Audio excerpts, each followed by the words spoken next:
Saat melihat semua tampak lebih terbuka. Saat mendekat semua tampak lebih jelas. Lihat lebih dekat di Berita Baik.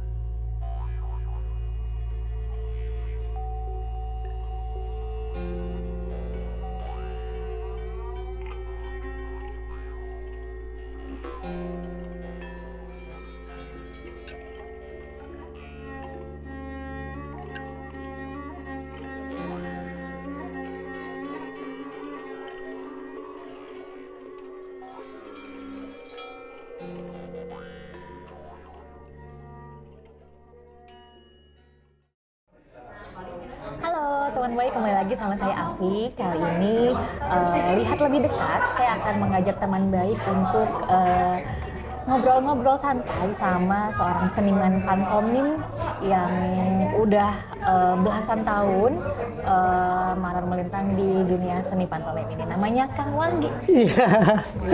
Wilujeng, tapi Kang Wanggi, kita mau ngobrol-ngobrol ya soal pantomim nih. Saya tuh kagum sama Kang Wanggi karena cukup idealis, terus kemudian membawa ciri khasnya pantomim yang selalu hadir di setiap isu-isu sosial. Saya lihat seperti itu. Nah, boleh diceritain nggak kenapa sampai akhirnya Kang Wanggi itu kayak oke, panggilan saya ini di pantomim? Iya, jadi mungkin waktu kecil saya suka nonton ini ya, masih TV tabung ya, gitu ya, ya TVRI gitu ya, hitam putih gitu. Terus di sana ada semacam kesenian lah ya, pantomim itu. Terus ini kesenian apa gitu, gitu. Nah, selepas kecil ya lupa gitu, tapi ketika muncul lagi di SMP SMA, termasuk SMA itu paling kuat adalah di teater, dan kemudian ada bahasa pantomim lagi muncul. Jadi diingatkan lagi gitu. Wah, kayaknya harus ngelanjutin sekolah gitu ya. Ketemu siapa lah gitu, ketemu seni teaternya atau nanti pantomimnya gitu. Nah, di 2004 itu udah mulai pantomim gitu. Gitu. Masih apa ya, belum kayak sekarang lah, masih mau nyoba gerak-gerak gitu ya. Terus literasi juga masih acak-acakan gitu ya, sejarahnya gimana nggak ngerti gitu. Nah, dari situ mulai nentuin diri bahwa kayaknya harus kuliah lagi nih, lanjutin nih. Teater SMA itu harus lanjutin ke jenjang kuliah. Nah, di jenjang kuliah lah ketemu dengan teater yang banyak banget skupnya gitu. Spektrumnya banyak banget gitu. Nah, mungkin disitulah tautan saya terhadap si teater ini ya. Dan dari teater lah ketemu tuh namanya pantomim. Nah, dari sanalah belajar literasinya. Terus kemudian dari ketemu dengan media-media lintas yang lainnya gitu ya. Bahwa kayak bedah naskah gitu. Ternyata pantomim itu pun ada yang tertulis gitu ya. Gitu. Deskripsi atau pencatatan, ada draft yang mau dibuat pertunjukan. Nah, yang menarik di zaman saya itu sebelum ke YouTube itu ada buku, terus kemudian saya baca, saya cari siapa tokoh ini gitu. Buku apa waktu itu? The Art of Pantomime. Jadi Marcio ya tokohnya itu. Saya cari di YouTube, ada dokumentasinya gitu. Nah, dokumentasi ini rapi dan bagus gitu. Ada hitam putih dan ada berwarna gitu. Nah, di zaman-zaman mungkin di Eropa udah modern banget ya gitu. Gitu saat itu. Nah, dari sana terlihatlah bahwa pantomim itu ternyata bukan hanya kita sekedar lelucon gitu, lucu-lucuan gitu. Tapi di sana ada keilmuan atau pengetahuan yang ternyata bisa bilang yang sedang digeluti oleh teman-teman juga gitu. Kayak ibaratnya ilmu filsafat gitu ya, psikologi gitu ya, antropologi, bahkan ada ilmu yang geometrik gitu. Di pantomim itu gitu. Dipelajari gitu. Tentang gerak tubuh, perilaku manusia, terus bagaimana mengendalikan massa gitu ya. Dan bisa mengendalikan massa? Bisa mengendalikan massa, bisa. Karena memang dengan diam itu orang akan tersentuh hatinya dengan empatinya, mengikuti hal yang sama gitu. Jadi fokus. Menarik. Gitu. Jadi memang mau nggak mau ilmu-ilmu itu saya makan gitu, saya baca. Kayak ibaratnya yang dulunya buku hanya beberapa buku, akhirnya sekarang ini bertambah buku itu. gitu, sampai buku bahasa tubuh psikologi gitu. Terus buku-buku filsafat, buku filsuf, buku-buku sufi gitu. Saya pelajarin lagi untuk memperkaya gitu. Ya minimal ketika orang bilang pantomim sebagai seni pertunjukan hanya gerak bahasa isyarat dan sebagainya, bahwa definisi itu oke gitu ya. Tapi kalau memang berdasarkan definisi dari pengalaman, itu bisa hadir bahwa pantomim itu punya bahasa universal gitu. Tanpa kata-kata kita bisa mengendalikan diri kita dan kita bisa mengendalikan orang lain. Okay. Gitu. Kang Wanggi udah berapa tahun sih di dunia pantomim ini? Di pantomim tuh udah 18 tahun. 18. Iya.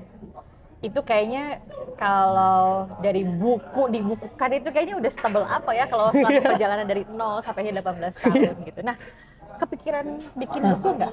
Iya, itu dia. Jadi project buku ini itu udah lama banget semenjak saya. Jadi sekarang sedang proses. Iya. Okay. Gitu. Semenjak lulus kuliah lah ya 2012. Jadi udah kepikiran tuh, tapi formatnya gimana ya gitu. Sama memang bukan penulis gitu ya. Karena menulis itu kan hal yang bikin mood hilang, datang, pergi hilang gitu. Gitu. Distraksi dan sebagainya. Nah, kebetulan di 2021 dan 2022 ini itu kemudian kayak dikasih ruang atau kesempatan untuk sok fokus satu-satu aja nih gitu. Gitu. Kayak ibaratnya bagaimana menata bahasa untuk pembaca enak gitu ya, dengan histori saya atau si sejarah pantomim sendiri gitu. Karena memang yang saya yakin sama teman-teman jejaring juga di luar negeri dengan organisasi pantomim dunia itu, bahwa pantomim itu tidak akan selesai gitu. Tidak akan ada habisnya karena pantomim berdekatan dengan aktivitas kehidupan kita. Kita bergerak, kita menyapa seseorang, kita ya kan? Gitu. Tanpa kata-kata kita banyak banget di bahasanya gitu. Ya berarti miliaran itu lah gitu. Nah, proyek buku itu memang pada akhirnya masih mencari treatment ya untuk goalnya gitu. Karena memang banyak yang menunggu pastinya ya gitu. Karena memang salah satunya itu dia tadi personal saya general tentang pantomimnya gitu. Karena memang itu tuh hal-hal yang sifatnya bertemu dengan spektrum lain gitu. Apa yang kira-kira akan Kang Wanggi ceritakan di sana gitu? Mungkin orang yang belum mengenal pantomim, nah mungkin dengan buku ini itu lebih dekat bahwa pantomim itu bukan hanya di Indonesia gitu ya, tapi di luar juga. Ternyata ada bentuk organisasinya, ada perpanjangan dari keberlanjutan keilmuan itu gitu. Gurunya punya muridnya melanjutkan pemikirannya, dan pemikiran A1 ke yang lainnya itu berkelanjutan gitu, beriringan gitu. Sampai di dunia yang hari ini mungkin sama seperti peradaban yang lalu gitu. Cuman gambarannya aja berbeda ya, dengan multi teknologi gitu. Multiverse dan sebagainya gitu. Kang Wanggi, apa sih yang membuat Kang Wanggi itu yakin bahwa saya akan hidup di pantomim? Iya. Tentunya sudah 18 tahun ya. Iya, jadi semua pasti punya kehendaknya gitu. Nggak mungkin kan itu ya. Dan saya yang menarik, yang lucunya adalah perjalanan pahit ada, manis ada. Pahitnya tuh kayak gimana sih? Iya. Pahitnya ya dari mungkin efek dari jalanan gitu. Karena memang bagaimana pantomim ketika orang melihat di panggung-panggung sulit diakses. Masyarakat ketika pengen nonton ke gedung bayar ya gitu. Nah, saya coba untuk mengembalikan lagi ke zaman di Commedia dell'arte, tapi dengan konsep iklim Indonesia gitu. Iklim Indonesia yang ibaratnya ruang publiknya sendiri kan kita tidak begitu banyak yang akses ya gitu. Ruang publiknya sulit gitu. Di mana nih ruang yang bisa kita eksplorasi dan untuk bisa bertemu dengan masyarakat gitu. Nah, di 18 tahun ini kayak ibaratnya di jalanan saya mengalami kayak ibaratnya intervensi gitu.